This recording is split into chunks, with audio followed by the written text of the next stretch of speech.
Hello everyone. Today I will explain you mental health assessment.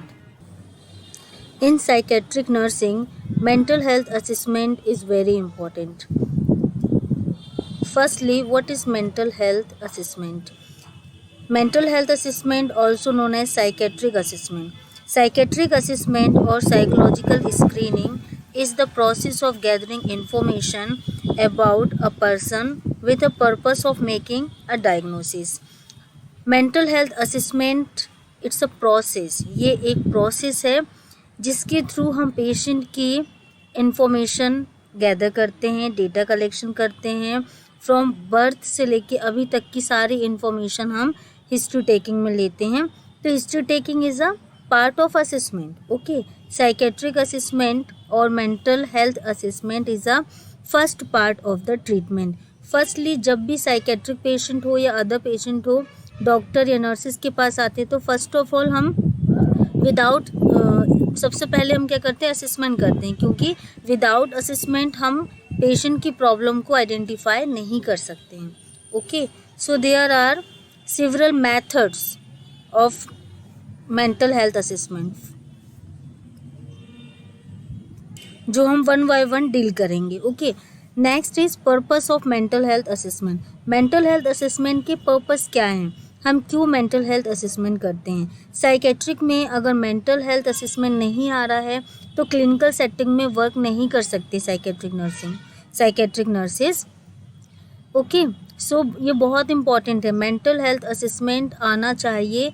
ये सारे tools होते हैं, जितना भी मैं अभी आगे आपको पढ़ाऊंगी सारे मेथड्स, ये सारे मेथड्स हैं असेसमेंट के जो एक टूल की तरह वर्क करते हैं, हमें पेशेंट का साइकेट्रिक प्रॉब्लम असेस करने में मदद करते हैं। Next is purpose of mental health assessment, क्या पर्पसेस हैं इसके।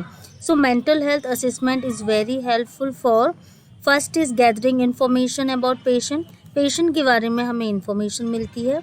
Next, for making a diagnosis, जब तक हमें पेशेंट की प्रॉब्लम पता नहीं होगी तब तक हम उनके लिए नर्सिंग डायग्नोसिस नहीं बना सकते, क्योंकि डायग्नोसिस बनाने के लिए हमें उनकी प्रायोरिटी नीड के बारे में पता होना चाहिए, तभी हम प्रायोरिटी बेसिस पर नर्सिंग डायग्नोसिस बना के हम उन्हें केयर देते हैं। Next, for making using nursing diagnosis and help for plan treatment plan करने में भी मदद मिलती है इससे।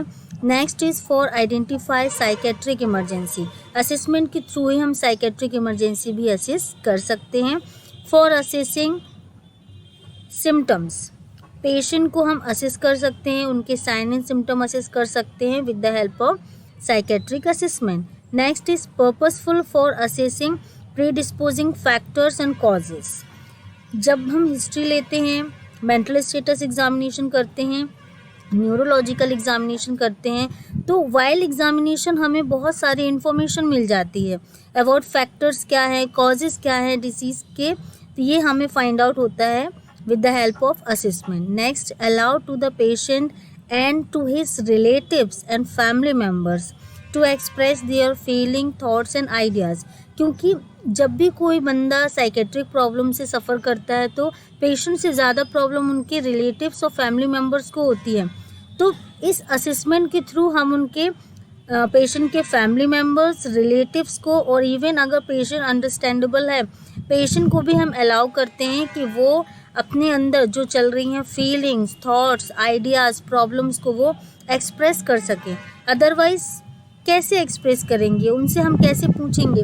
तो असेसमेंट एक टूल है जिसके थ्रू हम असेसमेंट करते हैं और पेशेंट को अपॉर्चुनिटी देते हैं कि वो अपनी डाउट, फीलिंग्स, जो भी हैं आइडियाज़, वो सारी हमसे शेयर कर सकते हैं। ओके, सो वो सारे जो भी प्रॉब्लम्स है, उनको जो भी प्रॉब्लम्स होती है जैसे कि हेलुसिनेशन, डिल्यूजन, एग्रेसिवनेस या बहुत फ्लाइट ऑफ आइडियाज़ आते हैं, तो ये सारे या सुसाइडल टेंडेंसी आती है, सुसाइडल थॉट आते हैं, तो ये सारी चीज़ें वो एक्सप्रेस कर सकते हैं with the help of assessment technique ना। हम जब असेसमेंट करेंगे, हम उनसे पूछेंगे, तभी तो हम उन्हें एक मौका दे रहे हैं कि वो हमसे सारी चीज़ें एक्सप्रेस कर सकते हैं। तो इसके थ्रू हमें अबाउट उनके फैमिली मेम्बर्स के दिमाग में क्या चल रहा है, उस डिसीज़, पर्टिकुलर डिसीज़ कंडीशन से रिलेटेड क्या फीलिंग्स है, उनके दिमाग में क्या थॉट आ रहे हैं, उनका एंजाइटी लेवल कितना है, वो सारी चीज़ें हमें असेसमेंट से पता चलती हैं. Okay. And last, for find basic and priority needs of the patient. Assessment के थ्रू ही हमें पेशेंट की प्रायोरिटी नीड के बारे में पता चलता है. और ये जो प्रायोरिटी नीड है, मास्लो हायरार्की थ्योरी के अकॉर्डिंग भी सबसे पहले हमें किस पर फोकस करना है, पेशेंट की प्रायोरिटी नीड क्या है, सबसे ज़्यादा एट अ टाइम पेशेंट के लिए क्या इम्पॉर्टेंट है, हम वो केयर पेशेंट को देते हैं. तो ये सारी चीज़ें हमें कैसे फाइंड आउट होंगी, with the help of assessment. Mental health assessment जब हम करते हैं तब हमें पेशेंट की प्रायोरिटी नीड के बारे में पता चलता है. सो ये सारी मेथड जो हैं असेसमेंट की बहुत इम्पॉर्टेंट है. अभी मैंने सिर्फ आपको सिंपल लिस्ट दी है कि क्या क्या पर्पस हैं. Okay. Next is method of assessment. Methods हैं क्या एक्चुअल में. ओके. मेंटल हेल्थ असेसमेंट करने के लिए क्या क्या मेथड्स हैं जिनका हम यूज़ करके क्लिनिकल सेटिंग में, हॉस्पिटल में, साइकेट्रिक हॉस्पिटल में हम पेशेंट का मेंटल हेल्थ असेसमेंट कैसे करें.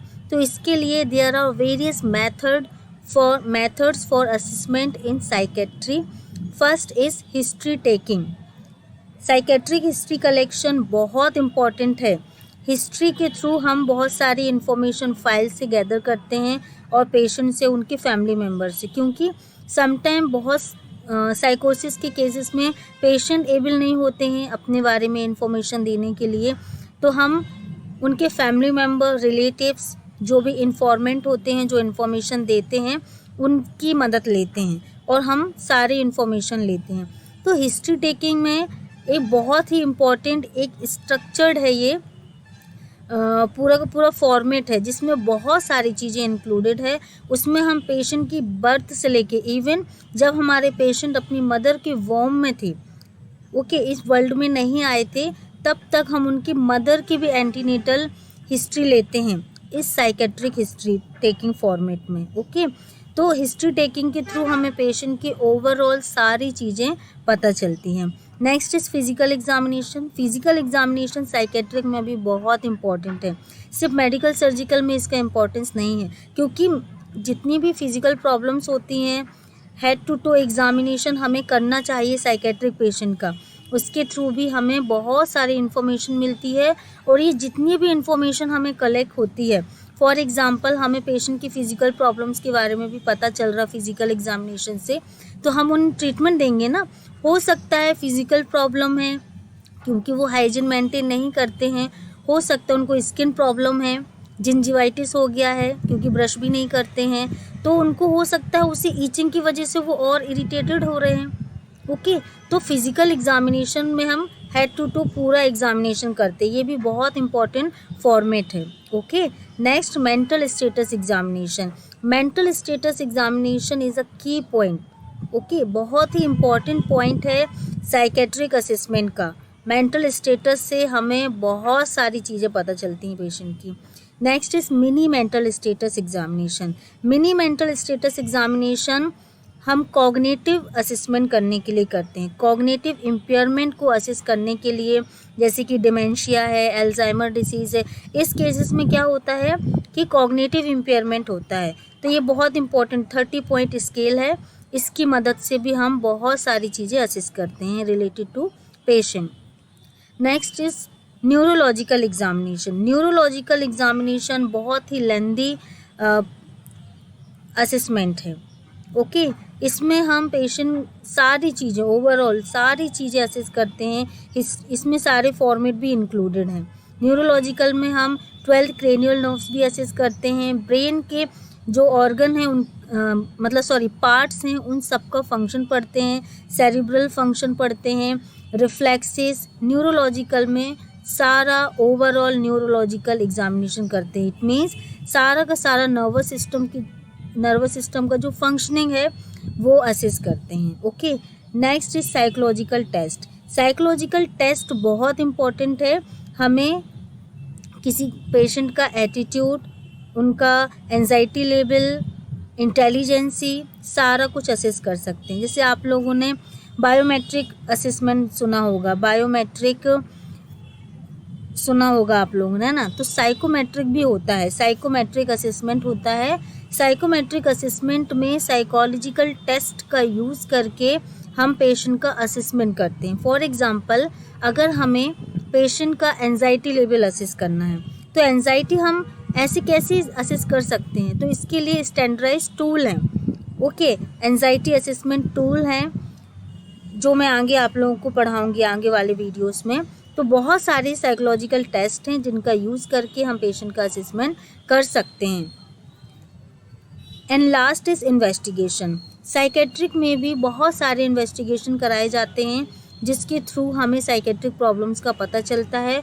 और बहुत सारे इन्वेस्टिगेशन हमें जेनेटिक काउंसलिंग करने के लिए जेनेटिक टेस्टिंग करते हैं। ओके, क्योंकि अगर जेनेटिक टेस्टिंग हमने कर ली, उसमें कुछ वेरिएशन दिख रहा है, तो हम जेनेटिक काउंसलिंग कर सकते हैं कपल्स की। तो इसमें सारे इन्वेस्टिगेशन आते हैं जो आने वाली वीडियोस में मैं एक्सप्लेन करूँगी। So it was simple introduction of the method of assessment. Next video में मैं आपको हिस्ट्री टेकिंग फॉर्मेट एक्सप्लेन करूँगी। सो स्टूडेंट्स, अगर आपका थोड़ा सा भी नॉलेज इंक्रीज़ हुआ है, सो प्लीज़ वीडियो को लाइक कर दीजिए और चैनल को सब्सक्राइब कर दीजिए। Thank you.